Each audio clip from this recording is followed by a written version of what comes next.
ជួយឈប់កុំតោះណាអោរំលងជាមួយនឹងវីដេអូមួយនេះយើងមានសេវាកម្មថ្មីមកណែនាំជូនសម្រាប់អ្នកដែលមានបញ្ហាស្នាមអាចរុយជាំនិងស្នាមឲ្យខ្មៅមើលតិចសិនទៅចាំអូសទៅមុខទៀតបច្ចេកទេសថ្មីដែលមានប្រសិទ្ធភាពខ្ពស់និងសមត្ថភាពក្នុងការព្យាបាលបញ្ហាខាងលើគឺ Advanced Melasma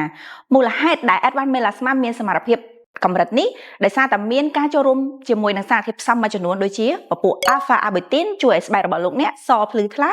មានជាមួយនឹងពពួក Citrus Reticular Extract ដែលមានសមត្ថភាពទៅប្រឆាំងជាមួយនឹងពពួក Radical សេរីដែលមកបំផ្លាញស្បែករបស់លោកអ្នកមានជាមួយនឹង Lactobacillus ferment ដែលជ្រៀតចូលទៅគ្រប់ស្រទាប់ស្បែករបស់លោកអ្នកជួយទៅប្រឆាំងជាមួយនឹងការជ្រៀវជ្រួញក៏ដូចជាផ្ដល់សំណើមដល់ស្បែកហើយមានរួមផ្សំញ៉ាស៊ីណាម៉ៃជួយ soothing ស្បែកក៏ដូចជាពពួក Squalane ឬក៏ Glycerin ដែលបង្គ្រប់ជាតិទឹកស្បែករបស់លោកអ្នកផងដែរនិងមានសារធាតុផ្សំជាច្រើនទៀតដែលជួយជំរុញឲ្យលទ្ធផលស្បែកចេញក្នុងរយៈពេលត្រឹមតែ7ថ្ងៃ Megabell Clinic Cambodia